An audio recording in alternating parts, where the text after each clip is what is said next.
4 de Daniel. É um capítulo relativamente extenso, né? Ele tem bastante versos dentro dele. Eu acho que ele é o terceiro mais extenso dentro da narrativa. O primeiro mais extenso é o capítulo 11, o segundo mais extenso é o capítulo 2, e, se eu não me engano, o terceiro mais extenso aí seria o capítulo 4, né, que é o capítulo de hoje. Vai dar para ler tudo que está no capítulo 4? Provavelmente não, por causa do tempo. Mas a gente vai lendo e vamos ler até onde der, e vamos ver o que é que vamos ver o que é que esse capítulo tem para nos trazer de informação e de lição para a nossa vida também, certo? Eu achei muito interessante o que o coronel falou, né, sobre a loucura do Nabucodonosor, né? E é interessante o coronel ter falado isso, porque quando se fala do capítulo 4 de Daniel, a gente só lembra disso, né? Dessa parte, porque quando vai ser feito um estudo, quando é feito um estudo, né, de Daniel, assim, que visa estudar os 12 capítulos, geralmente do capítulo 4, o que é visado é só essa parte, né? Só que antes de chegar nessa parte, tem muita coisa que aconteceu antes, que aconteceu primeiro, né? E é por isso que eu quero ler com vocês desde o verso 1, para a gente poder ver quais são as coisas que aparecem dentro dessa narrativa e que são extremamente importantes para começar a nos mostrar e nos ensinar algumas coisas. Então, vamos abrir a nossa Bíblia em Daniel, capítulo 4, a gente vai ler a partir do verso 1. Provavelmente na quarta-feira passada vocês devem ter estudado o capítulo 3, né? E o capítulo 3 ele é muito rico, ele é muito interessante também. O capítulo 4 a gente não sabe ao certo quanto tempo se deu após o capítulo 3, certo? A gente não tem essa informação, a gente não sabe. E uma coisa que para mim é muito interessante aqui no livro de... Eu vou dar um spoiler, na verdade, eu acho que eu não deveria fazer isso, mas eu vou fazer. Não, até que não. Mas vocês que vão continuar estudando, vocês vão reparar uma coisa muito interessante.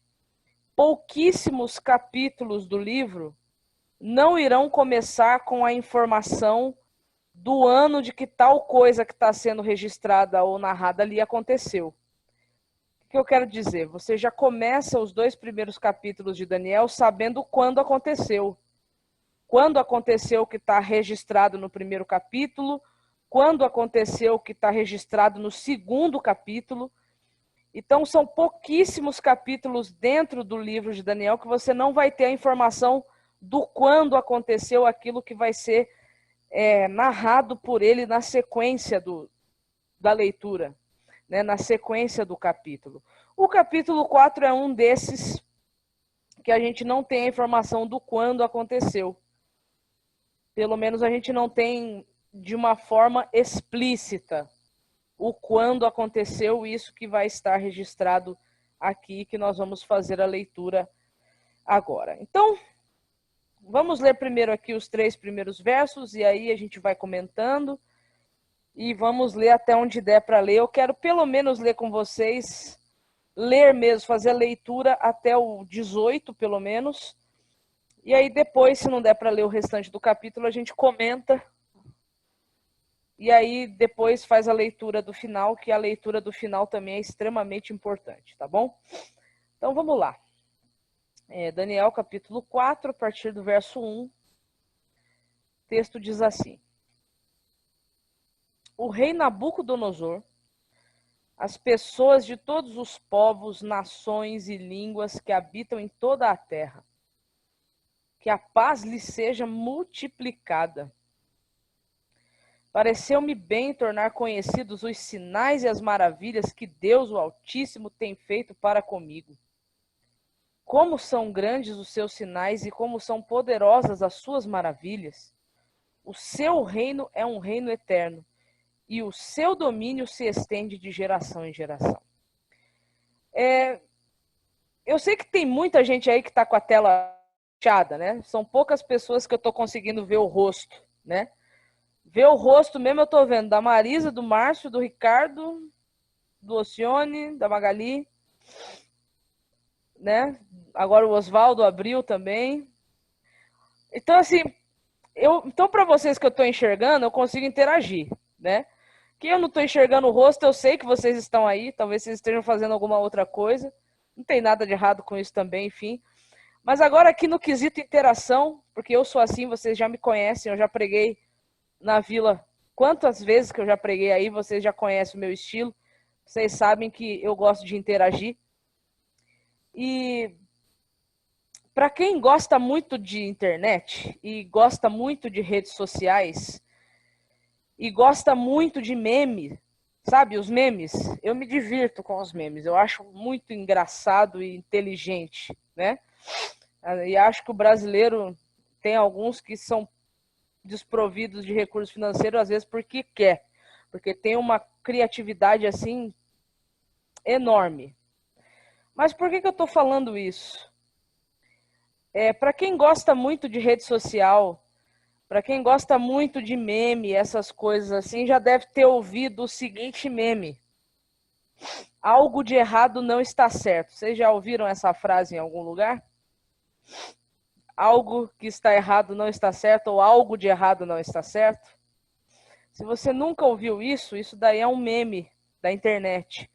Inclusive tem até figurinha do WhatsApp que dá para você mandar para outra pessoa. Eu tenho, né, no meu WhatsApp, né? Algo de errado não está certo. Por que eu estou falando isso para vocês? Porque se vocês repararam bem, o capítulo 4, ele começa de uma forma muito estranha. Muito, mas muito estranha. É como se a gente batesse o olho aqui e dissesse algo de errado não está certo aqui. Porque quem está saudando não é Daniel, certo? Quem está mandando a saudação para os povos, nações e línguas que habitavam na terra da Babilônia é o próprio Nabucodonosor que está saudando aqui, certo? E o tipo de saudação que ele está dando é muito estranha para ele, Nabucodonosor, estar saudando desse jeito que ele está saudando. Porque, veja, ele está desejando a todos que a paz seja multiplicada. A palavra paz aqui vem da palavra aramaica shalem, que é prima do hebraico shalom. E essa palavra shalom não significa apenas paz, ela significa segurança, saúde, prosperidade, riqueza, ou seja, você tem o capítulo, ele abre com Nabucodonosor desejando todas essas coisas para todas as nações que viviam e que habitavam na terra da Babilônia, cuja terra ele era rei, cujo território ele dominava, cujo território ele era o rei. Então aqui já está a primeira estranheza. A segunda estranheza, a forma como ele fala de Deus. Não é mais o Deus de Sadraque, Mesaque e Abednego. Não é mais o Deus de Belsazar. Ou de Beltesazar, enfim. Ele agora se refere a esse Deus como um Deus pessoal dele. Então aqui você já começa com algumas diferenças que você não encontra até o terceiro capítulo.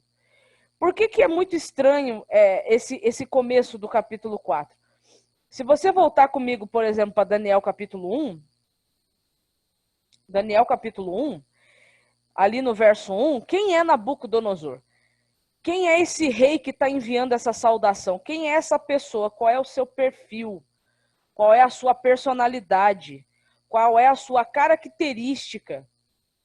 Então você encontra aqui um rei que é um rei dominador.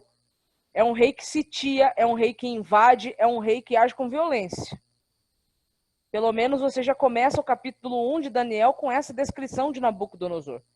Depois, no verso 5 de Daniel 1, esse rei é o rei que determina, e aquilo que ele determinou está determinado. Ele determina e pronto, e acabou. Não tem diálogo, não tem conversa, não tem meio termo.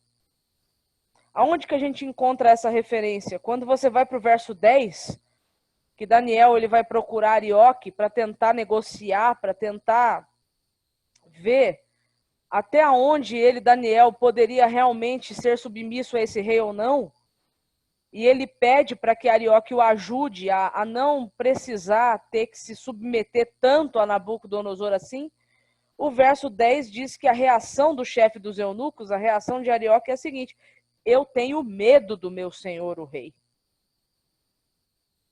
A gente só tem medo de gente que é ruim, gente. Você não vai ter medo de alguém que é bom.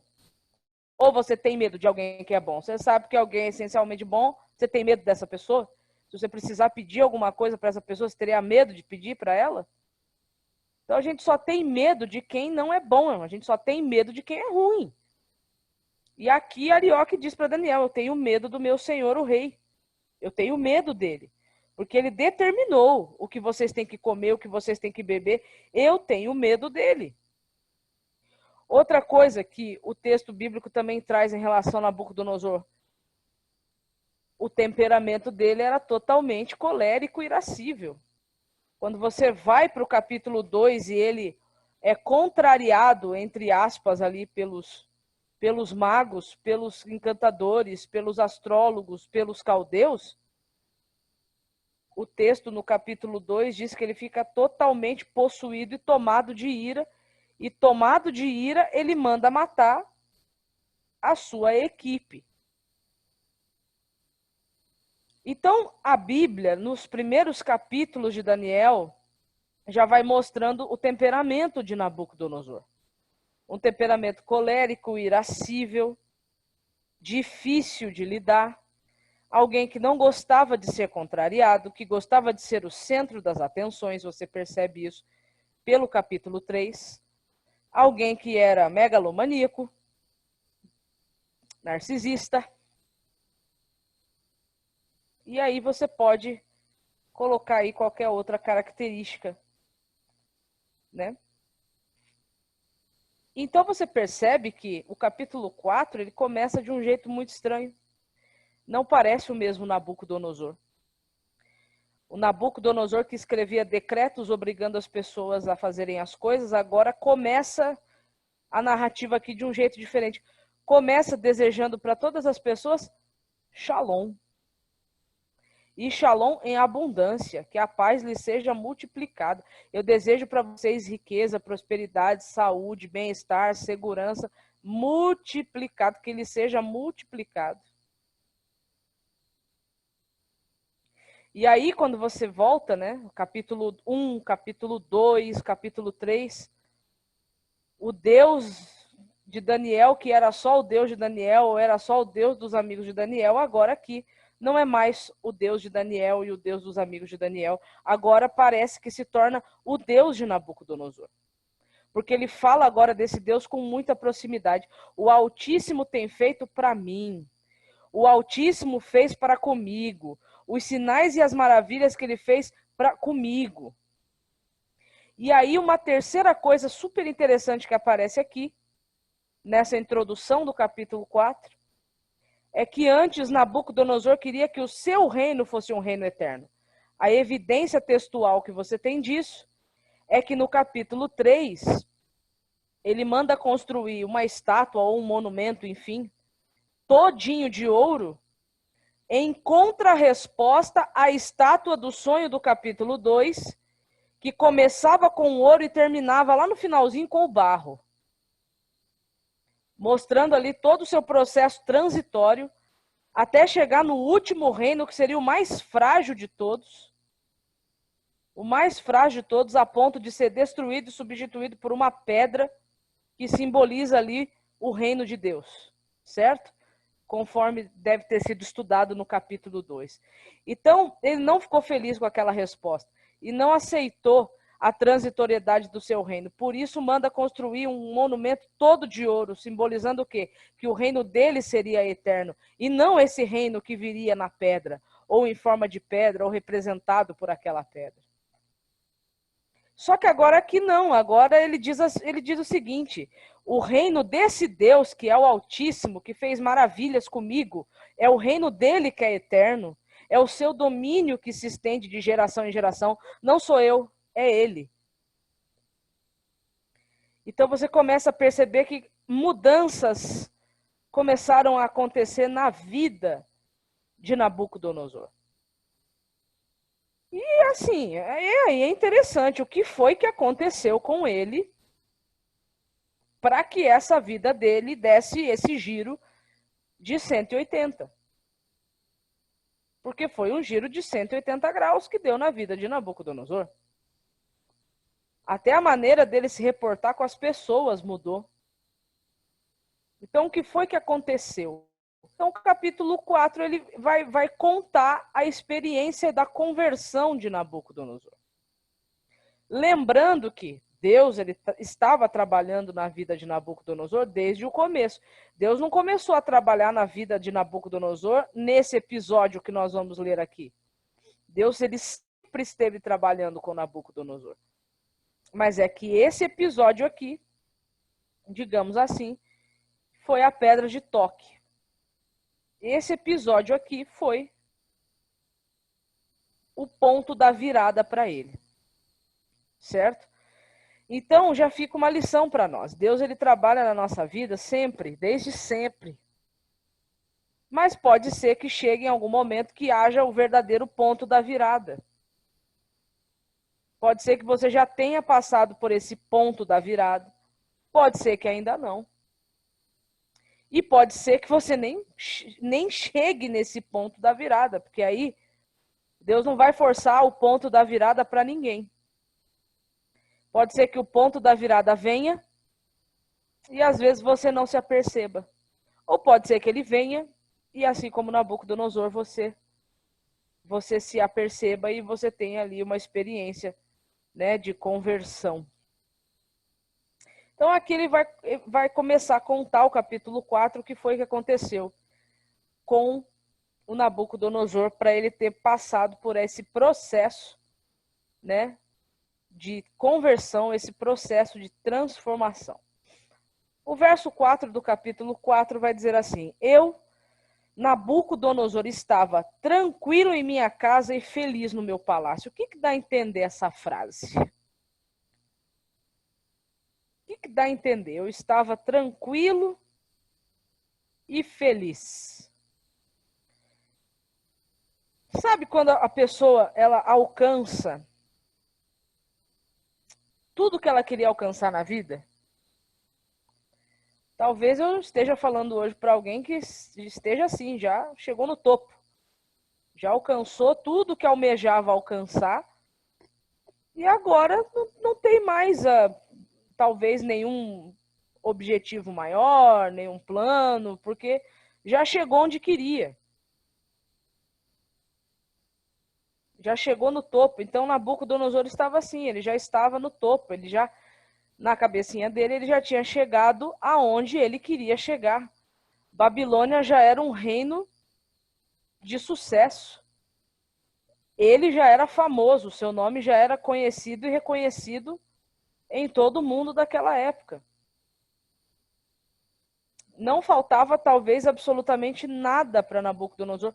Tudo que ele queria ter, ele tinha. Então, Nabucodonosor já tinha chegado no topo. E é interessante que, para quem chega no topo, porque pode acontecer duas coisas, né? Depois que você chega no topo, você só tem uma opção, né? Que é descer. Só que o problema é o seguinte, quando você desce por livre e espontânea vontade, é uma coisa. O perigo de se chegar no topo é você cair de lá de cima. E aí, para quem cai, é 1000 vezes pior. Quando a gente fala de topo, é engraçado, porque eu lembro que há uns anos atrás, o maior desafio que existia no mundo era escalar, chegar no topo do Everest. E eu lembro que todas as vezes que um alpinista se aventurava a escalar o Everest, ele virava notícia no Fantástico. Eu não sei quantos aqui se lembram disso. Sempre que um alpinista se aventurava a escalar o Everest, ele virava uma notícia no Fantástico, e o Fantástico acompanhava esse alpinista na sua empreitada de escalar o Monte Everest, que é a montanha mais alta do mundo, né? E eu lembro do grau de complexidade que era chegar no topo do Everest. Não era qualquer alpinista que conseguia. E aí eu vi uma foto há uns 2, 3 meses atrás que me chocou. Porque eu vi uma fila de alpinistas para chegar no topo do Everest. Tinha 200, 300 na fila, esperando a sua vez para poder tirar a foto lá no topo do Everest. Eu pensei, ou o Everest ficou muito fácil, ou os alpinistas melhoraram. Eu não sei o que é, entendeu? Então, assim, o topo, Nabucodonosor tinha chegado no topo. Ele diz, eu estava tranquilo na minha casa e feliz no meu palácio.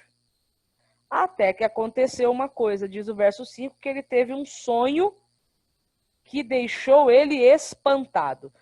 Gente, é interessante porque até agora, até aqui, você só teve contato com os sonhos de Nabucodonosor. Sabia?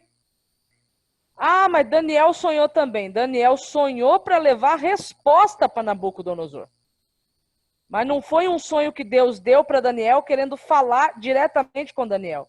Deus dá o sonho para que Daniel explique para Nabucodonosor o que Nabucodonosor tinha sonhado. Mas, por enquanto, a gente só está tendo acesso aos sonhos que Nabucodonosor teve. O primeiro sonho é o que está no capítulo 2. O segundo sonho de Nabucodonosor é esse que nós temos contato aqui agora.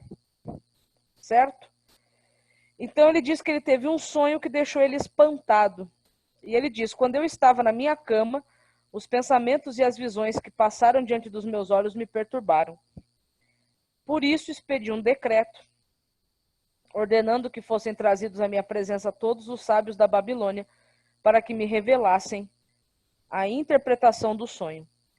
Então vieram os magos, os encantadores, os caldeus e os feiticeiros, e eu lhes contei o sonho. Olha aí a diferença do primeiro sonho para o segundo. No primeiro sonho, ele está se sentindo ameaçado. No primeiro sonho, ele está com medo de perder o trono. No primeiro sonho, ele está achando que está todo mundo conspirando contra ele. Então, ele retém a informação, ele prova os magos, ele coloca os caras numa situação de beco sem saída. Aqui, no segundo sonho, não.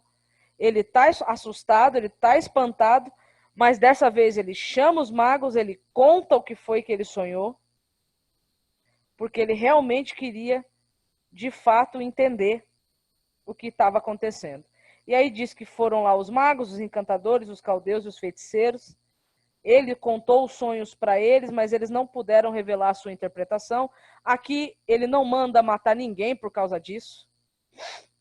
E aí diz que, por fim, Daniel ele se apresenta, né? E quando ele vai conversar ali com Nabucodonosor, Nabucodonosor conta para Daniel também e pede para que Daniel explique ali no verso 9, né? Explique para ele o que ele havia sonhado. E aí ele vai contar o sonho para Daniel. E aí o verso 10 diz, estas foram as visões que passaram diante dos meus olhos quando eu estava deitado na minha cama. Eu estava olhando e vi uma árvore no meio da terra, cuja altura era enorme. A árvore cresceu e se tornou forte, de maneira que a sua altura chegou até o céu. Ela podia ser vista desde os confins da terra. A sua folhagem era bela, o seu fruto era abundante, e nela havia sustento para todos. Debaixo dela, os animais selvagens achavam sombra, e as aves do céu faziam morada nos seus ramos, e todos os seres vivos se alimentavam dela. Interessante essa descrição do sonho que ele teve. Uma árvore que deveria alimentar todas as nações, todos os povos. Uma árvore que deveria oferecer um fruto abundante, que deveria oferecer sustento para todos, que deveria oferecer sombra, ou seja, uma árvore que foi plantada no meio da terra para servir. Interessante é que se você lê no Antigo Testamento, os justos eles são comparados com árvores que dão fruto, né? Que servem as pessoas. Você encontra isso, por exemplo, no Salmo 1, né? O justo sendo comparado a uma árvore, né? Você encontra essa referência, essa comparação, né? Os seres humanos com árvores. Aqui também, pela linguagem e pela descrição, relembra muito qual era o propósito de Deus com a humanidade quando a humanidade foi criada lá no Éden. A humanidade ela foi criada para servir os animais, para servir a terra, para servir ao outro. Então, Nabucodonosor ele tem um sonho com uma árvore assim, plantada no meio da terra. Lembra que no Jardim do Éden também haviam árvores plantadas, que eram boas, agradáveis, que também dariam sombra, que também dariam fruto, que também serviriam, né? Interessante isso aqui, essas referências que Daniel foi trazendo aqui, ou que o próprio Nabucodonosor foi trazendo aqui na descrição do sonho que ele teve aqui. E era mesmo o objetivo dessa árvore crescer de tal maneira que ela pudesse servir aos outros. Só que aqui aparece um problema. A árvore ela cresce e ela se torna forte, mas não para servir aos outros, de acordo com o verso 11. A árvore cresce e se torna forte para chegar até o céu. E aí aqui é uma forte referência, uma forte inferência também, e comparação que se dá para fazer com a Torre de Babel, que é um outro texto dentro do Antigo Testamento de algo que cresceu de tal maneira que também intencionou chegar até o céu. Então você percebe que havia um propósito para aquela árvore, mas que esse propósito ele se desviou. Houve um desvio. E aí o verso 13 ele vai dizer: no meu sonho, quando eu estava na minha cama, eu vi um vigilante, um santo, que descia do céu, gritando em alta voz: derrubem a árvore, cortem os seus ramos, arranquem as folhas e espalhem os frutos. Espantem os animais que estão debaixo dela e as aves que fazem morada nos seus ramos. Mas o toco com as raízes deixem na terra, amarrado com correntes de ferro e de bronze em meio à erva do carvalho. Que esse toco seja molhado pelo orvalho do céu e que a parte que lhe cabe seja a erva da terra junto com os animais.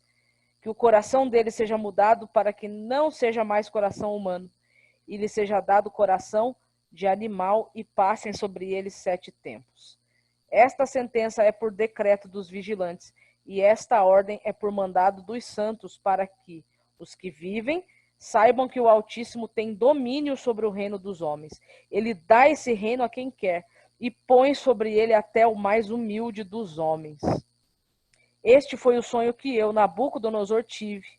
Você, Beltesazar, diga a interpretação, porque todos os sábios do meu reino não puderam me revelar a interpretação, mas eu sei que você pode, porque você tem o espírito dos santos deuses.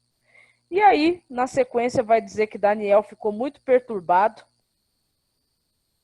ficou triste, perplexo, e o rei, percebendo que ele tinha ficado assim, o encorajou a não deixar de dar a genuína significação daquilo tudo, mesmo que não fosse talvez uma notícia tão boa.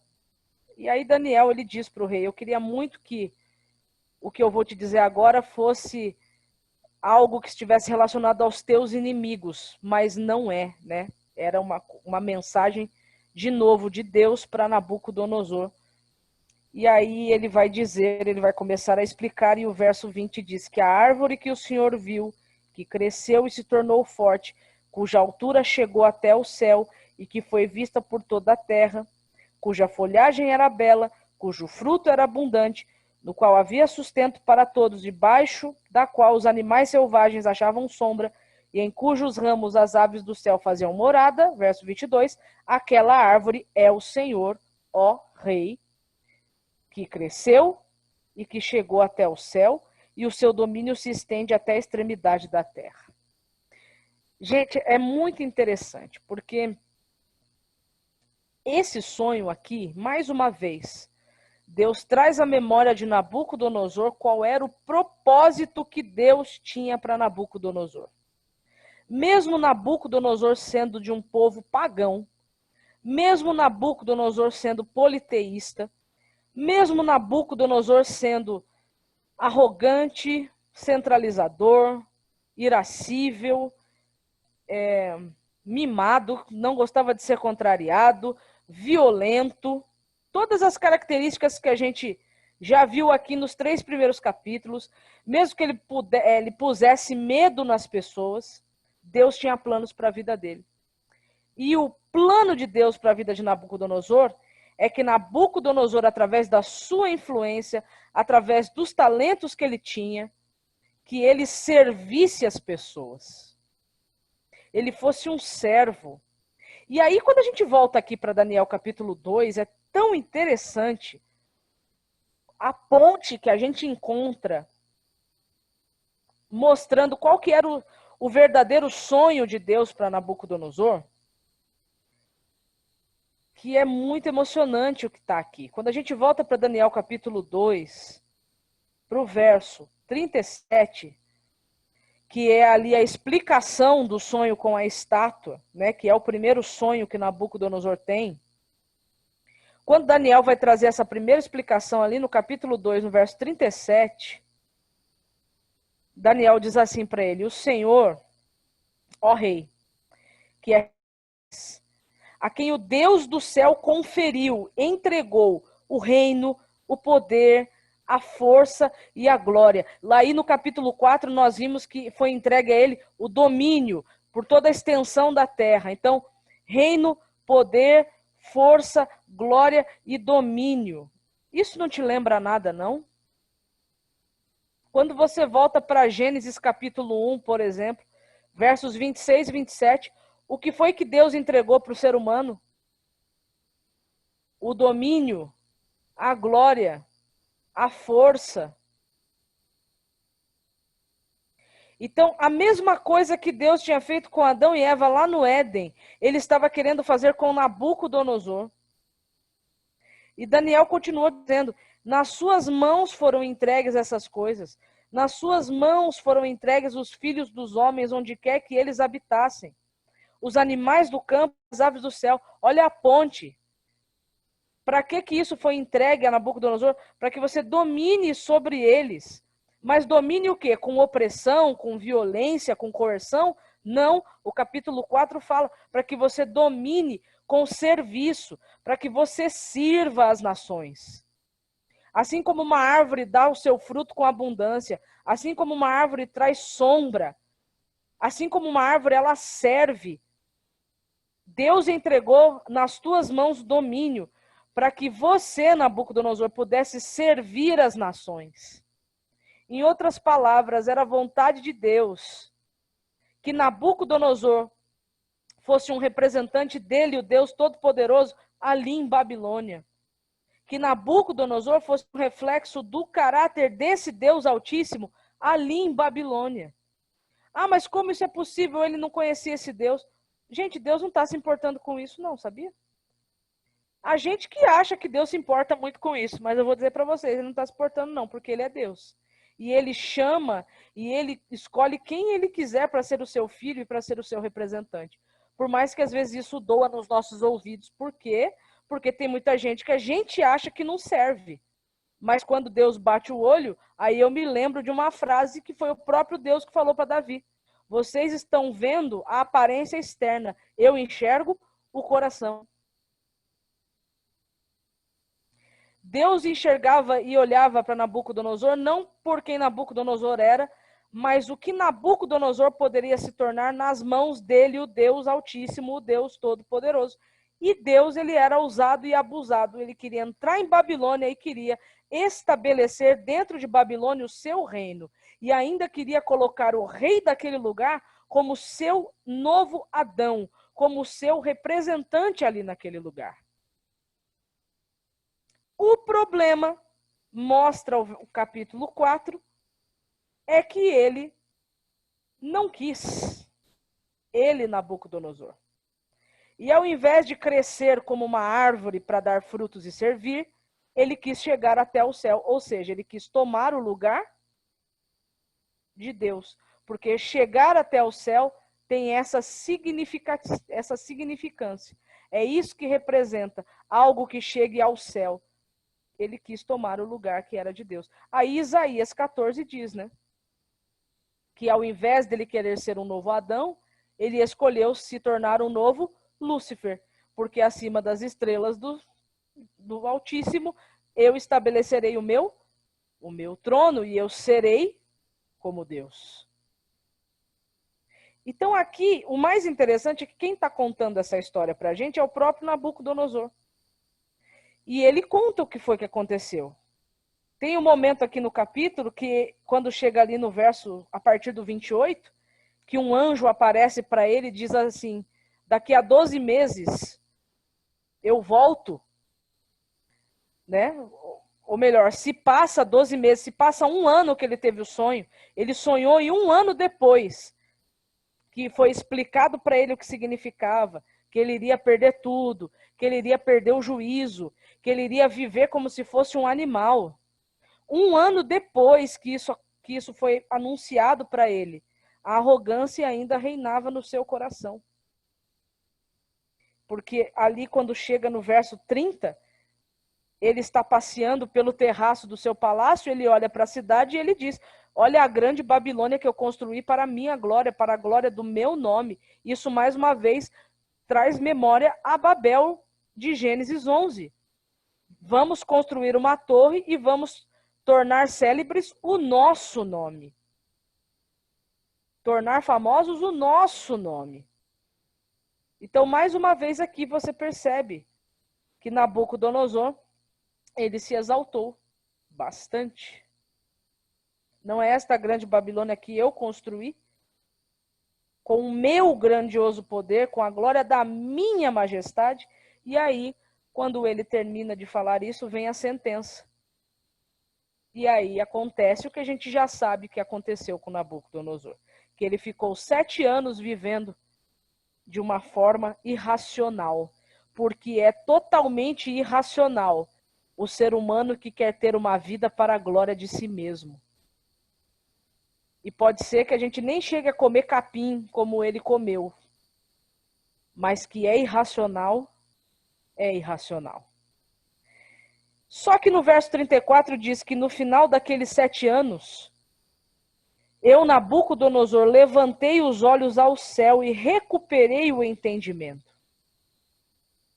Então eu bendisse o Altíssimo e louvei e glorifiquei aquele que vive para sempre.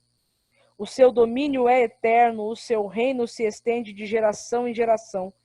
Todos os moradores da terra são considerados como nada, e o Altíssimo faz o que quer com o exército do céu e com os moradores da terra. E não há quem possa deter a sua mão e nem questionar o que ele faz. Por quê? Porque ele é soberano. Nesse tempo recuperei o entendimento, e para a dignidade do meu reino recuperei também a minha majestade e o meu resplendor. Os meus conselheiros e os homens importantes vieram me procurar. Fui restabelecido no meu reino e a minha grandeza se tornou ainda maior. E aí no 37 ele diz, agora eu, Nabucodonosor, louvo, engrandeço e glorifico o Rei do céu, porque todas as suas obras são verdadeiras e os seus caminhos, eles são justos. E ele tem poder para humilhar os orgulhosos. E uma coisa que ele fala aqui é que quando ele se entregou nas mãos desse Deus, coisas maiores ainda Deus pôde fazer nele, por ele e através dele. Então, gente, é muito fantástica essa história de Nabucodonosor. Quantos e quantos anos Deus não trabalhou nesse endurecido coração? Coração endurecido pelo orgulho, coração endurecido pela arrogância.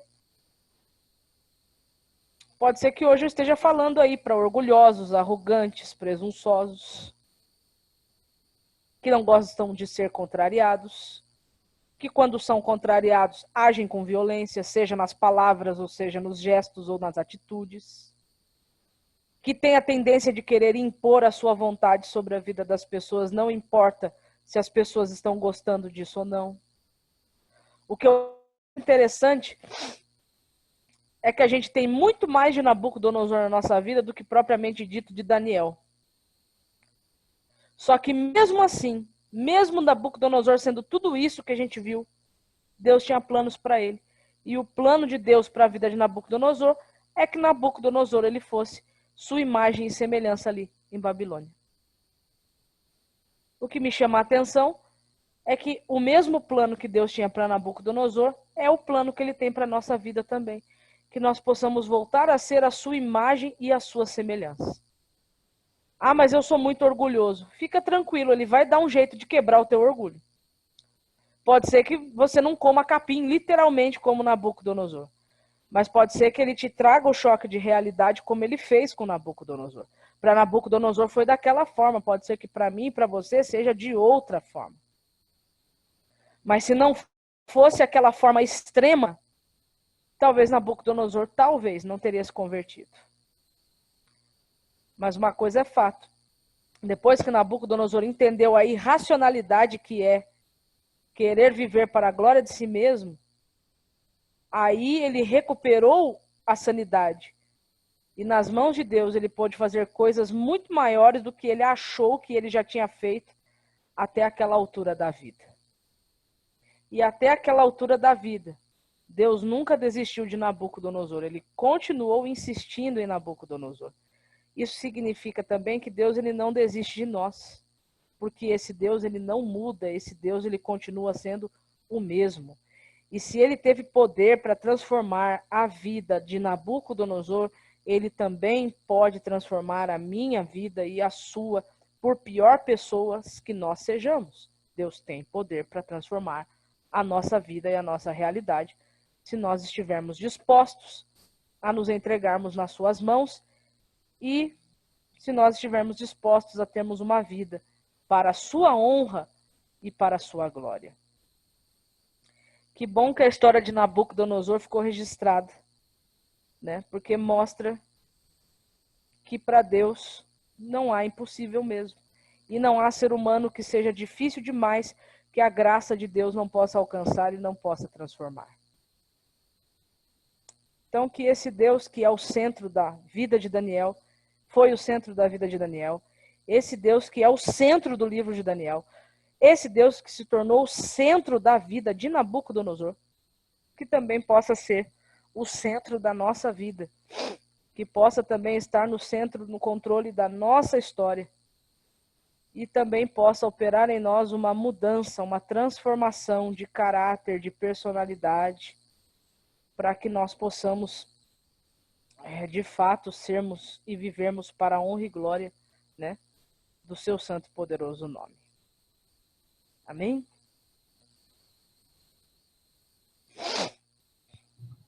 Maiara.